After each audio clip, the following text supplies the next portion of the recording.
From the shimmering palaces of Europe to the regal estates of Asia, join us on a journey through the most beautiful palaces in the world. These architectural wonders are more than just buildings. They're testaments to opulence, history, and the power of royalty. Every palace tells a unique story, from grand halls adorned with priceless art to sprawling gardens that have withstood centuries. They offer a glimpse into the lavish lives of kings, queens, and emperors.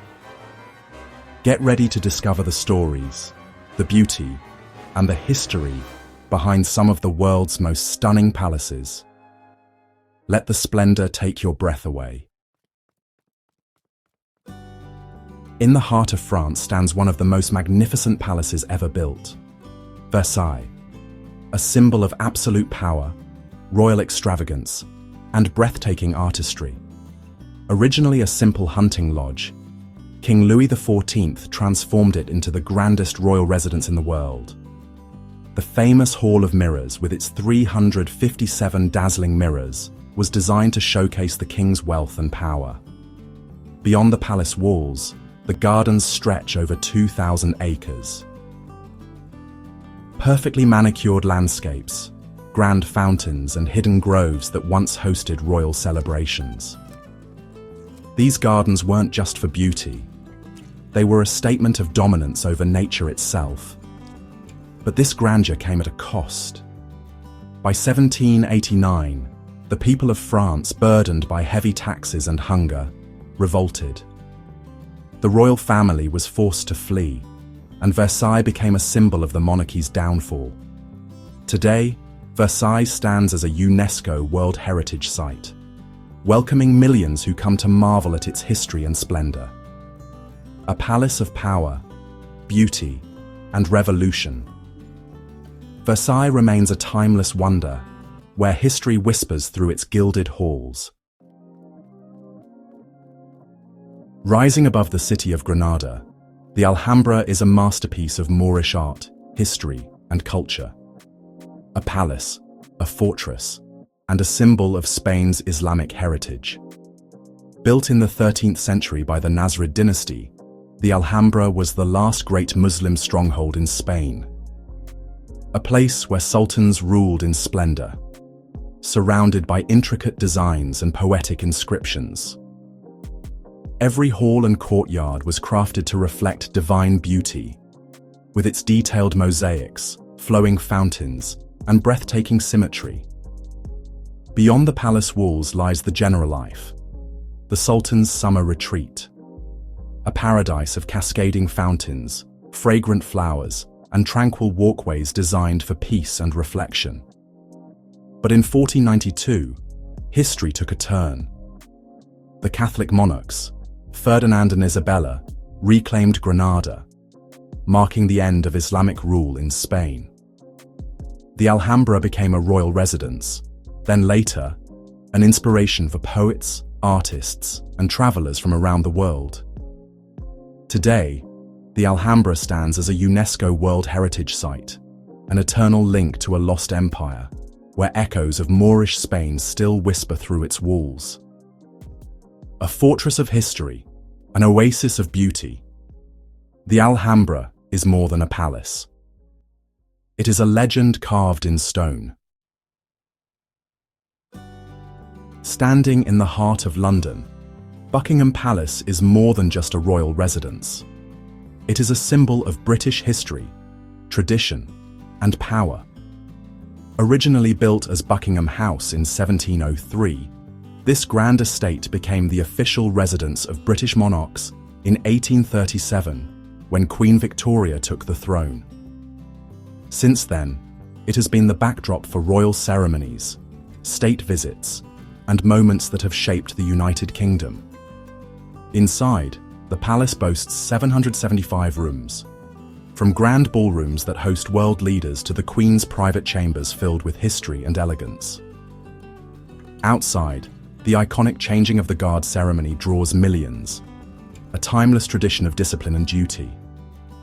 Beyond the palace walls lie the breathtaking Buckingham Palace Gardens, home to rare plants, tranquil lakes, and the setting for the monarch's famous garden parties. Through war and peace, royal weddings and historic speeches, Buckingham Palace has remained the heart of Britain's monarchy. A symbol of resilience, tradition, and the enduring legacy of the British Crown, Buckingham Palace is more than just a home. It is history, standing tall in the heart of London. Rising above the clouds, the Potala Palace stands as a breathtaking symbol of Tibet's spiritual and cultural heritage. Once home to the Dalai Lama, this majestic fortress has watched over Lhasa for centuries. Built in the 7th century and later expanded in the 17th century by the 5th Dalai Lama, the Potala Palace became the political and spiritual center of Tibet. Its striking architecture, with red and white buildings, represents both religious devotion and political authority. Within these sacred walls lie over 1,000 rooms, filled with ancient scriptures, golden stupas, and sacred relics of Tibetan Buddhism. Every corridor tells a story of faith, enlightenment, and the rich cultural legacy of Tibet's spiritual leaders. At over 3,700 meters, or 12,000 feet, above sea level, the Potala Palace offers breathtaking views of the city below, where monks, pilgrims, and visitors walk the same sacred paths. To Tibetans, this is more than just a palace. It is a beacon of faith, a place where prayers echo through time. Though no longer home to the Dalai Lama, the Potala Palace remains a UNESCO World Heritage Site, preserving Tibet's spiritual legacy for generations to come. High in the Bavarian Alps, a castle straight out of a fairy tale stands tall, Neuschwanstein. A place of dreams, mystery, and inspiration, it's one of the most magical landmarks in the world. Commissioned in 1869 by King Ludwig II of Bavaria, Neuschwanstein was built as a romantic retreat, one inspired by medieval legends, operas, and Ludwig's fascination with chivalry. Though designed like a medieval fortress, Neuschwanstein was never meant for war. Instead, it was a tribute to fantasy and imagination, one that would later inspire Walt Disney's iconic Sleeping Beauty castle. Step inside, and you'll find a palace fit for a storybook. Intricate murals, dazzling chandeliers, and hand-carved wooden details bring Wagnerian opera scenes to life, reflecting Ludwig's deep love for art and music. Every detail, from the throne room's celestial design to the swan motifs scattered throughout, tells the story of a king who dreamed beyond reality. But Ludwig would never see his dream fully realized. Declared unfit to rule, he was mysteriously found dead in a nearby lake in 1886, leaving his beloved castle frozen in time. Though once meant as a private sanctuary, Neuschwanstein quickly became one of the most visited castles in the world, welcoming over 1.5 million visitors each year.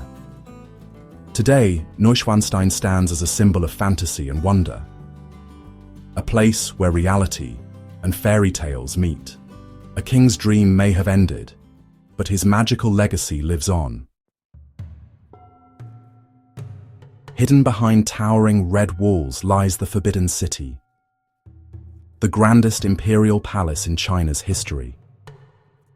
For over 500 years, this architectural marvel stood as the seat of power for emperors, untouched by the outside world.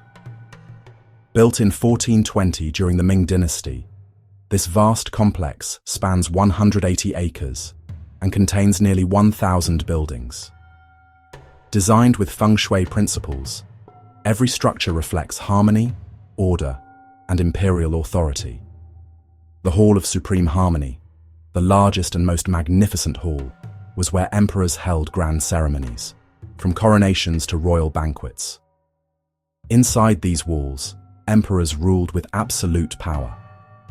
The dragon, a symbol of strength, adorned every corner, reminding all who entered of the emperor's divine right to rule. Beyond the grand halls lay the inner court, where only the emperor, his family, and his closest servants could enter.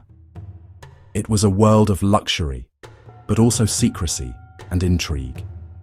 For centuries, the Forbidden City was a world apart, until 1912, when the last emperor, Puyi, was forced to abdicate.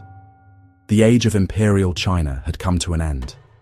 Once closed to all but royalty, the Forbidden City is now a museum, preserving the legacy of 24 emperors and China's rich imperial past.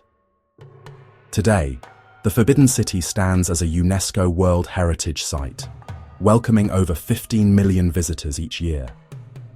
A palace that once held secrets now shares its story with the world, an enduring symbol of China's imperial heart. For nearly 400 years, Topkapi Palace was the beating heart of the Ottoman Empire. A place of power, opulence, and intrigue, where sultans ruled an empire stretching across 3 continents. After conquering Constantinople in 1453, Sultan Mehmed II beat Topkapi Palace as the empire's new seat of power. Over time, it expanded into a vast complex of royal courts, luxurious chambers, and secret passageways. Unlike European palaces, Topkapi was not just a royal residence. It was a city within a city, housing government offices, military barracks, and the Sultan's private domain. The palace's Divan Hall was where grand viziers and advisors shaped the empire's destiny. But true power lay beyond these halls, in the hands of the Sultan and his elite court. Topkapi's imperial treasury held unimaginable riches, priceless jewels, golden thrones, and sacred relics that symbolized the empire's wealth and influence. But perhaps the most mysterious part of Topkapi was the harem, the private quarters of the Sultan's wives, concubines, and children. A world of beauty, power struggles, and hidden politics. Ruled by the Valide Sultan, or Queen Mother. The harem was a place where women could rise from slavery to royalty, influencing the fate of the empire from behind closed doors. As the Ottoman Empire declined, Topkapi Palace lost its political importance. In 1924, it was transformed into a museum, preserving its legacy for future generations. Today, Topkapi Palace stands as a UNESCO World Heritage Site, drawing millions of visitors eager to step into the world of the sultans. More than just a palace, Topkapi is a window into the Ottoman past, a place where power, luxury, and history come together. Its walls may no longer hold sultans, but their legacy lives on. Towering over St. Petersburg, the Winter Palace is a symbol of imperial power, opulence, and history. Once the residence of the mighty Romanovs, this architectural masterpiece witnessed the rise and fall of Russia's empire. Commissioned by Empress Elizabeth in 1754, the Winter Palace was designed to be the most magnificent royal residence in Europe. Crafted in Baroque splendor, its green and white facade, towering columns, and golden accents reflected the empire's grandeur. With over 1,500 rooms, 1,900 windows, and 100 grand staircases, the Winter Palace wasn't just a home, it was a statement of absolute power. Here, Catherine the Great, Alexander I, and Nicholas II ruled over an empire stretching from Europe to Asia. The palace hosted grand balls, diplomatic meetings, and lavish celebrations unmatched in splendor. Inside, the Malachite Room, the Throne Room, and the Gold Drawing Room showcased the empire's wealth, decorated with priceless jewels, marble columns, and intricate frescoes. But beneath the luxury, unrest brewed. In 1917, the Winter Palace became the center of the Bolshevik Revolution. The storming of the palace marked the fall of the Romanovs and the beginning of Soviet Russia. What was once a symbol of royal power became a relic of the past. Its halls no longer filled with emperors, but with echoes of history. Today, the Winter Palace is home to the world-famous Hermitage Museum, housing over 3 million works of art, including masterpieces by Da Vinci, Rembrandt, and Michelangelo. It stands not just as a reminder of Russia's imperial past, but as a cultural landmark where art and history come alive. From imperial splendor to revolution, and now a world-class museum, the Winter Palace remains one of Russia's greatest treasures. Its walls have seen the rise of emperors and the fall of dynasties, but its legacy will endure for centuries to come.